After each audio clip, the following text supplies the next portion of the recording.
ஆட்சி பாருங்க, 5 ஆண்டு காலம் ஆட்சி பாருங்க, சட்ட ஒழுங்கு எவ்வளவு மோசமா இருப்பாங்க, விலைவாசி எப்படி பாருங்க, போதை கலாச்சாரம் எவ்வளவு மோசமா இருப்பாங்க, அம்மா கொண்ட திட்டங்கள்லாம் இருக்கான்னு பாருங்க. இதெல்லாம் வேண்டுகோளா வைக்கிறேன். அதை தாண்டி எடப்பாடியார் தேர்தல் வாக்குறுதி கொடுத்துருக்காரு. அவங்களுக்கு தெரியுமா? ஞாபகம் இருக்கா?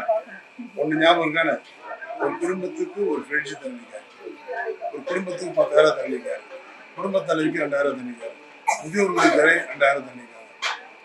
பசங்களை வீட்டில் யாராவது கடன் வாங்கி கல்வி படித்தா கல்வி கடன் மூலமா ரத்து பண்ணுங்க. சென்னை மாநகர போக்குவரத்துல பெண்கள் மட்டும்தான் கட்டணம் போகும், ஆண்களும் கட்டணம் போகணும். 3 வருஷத்துக்கு சிலிண்டர் எல்லாம் இதுல இருக்கு, நேரம் கிடைக்குமா பாருங்க. இதை வச்சு நான் ஓட்டு கேட்க வரல, பெட்ரோலி போட்டு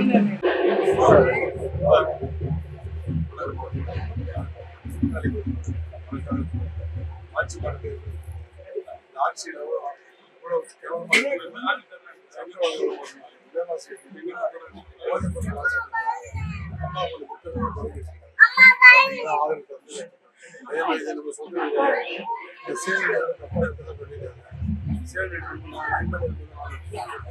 ஜியோ இது வரைக்கும் 5 விவசாயிக்கு வாங்கி கொடுத்தாங்க. என்ன படிச்சிருக்கீங்க? நீங்க என்ன படிச்சீங்க?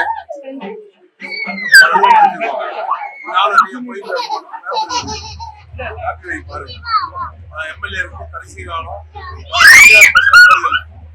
3ஆம் மாதம் ஜீவன வாங்கி கொடுத்துருக்காங்க. இந்த வரைக்கும் ஆயிடுச்சு 5 வருஷம். அதனால நம்மளோட முதல்ல பார்த்தா வேலை. அதனால உங்ககிட்ட சொல்லிட்டு போயிடும். நான் சொல்லல, சொல்லாம தப்பா எடுப்பேன். இந்த ஆட்சி எவ்வளவு மோசமா இருப்பாரு. 5 ஆண்டு காலம் இந்த ஆட்சி சட்ட ஒழுங்கு எவ்வளவு மோசமா இருப்பாரு, விலைவாசி பாருங்க, போதை கலாச்சாரம் அதோட மோசமா இருக்கு. போகாத கிராமங்களோட போதை பொருள் விற்க ஆரம்பிச்சிட்டான். அரளியா ஓட்டு போடுங்க.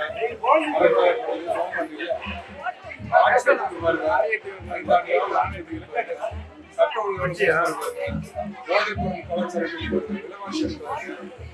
அதே மாதிரி இந்த சேல் நம்ம இருக்கும்போது வாங்குறது தப்பா யூஸ் பண்ணிட்டு இருக்கான். நம்ம ஆட்சி கடைசியா நான் பேசி நம்போடு இருந்தா புரியுதா, ஒரே நாள் ஆள் வாங்கி கொடுத்தாங்க. இந்த வரைக்கும் நீங்க வந்து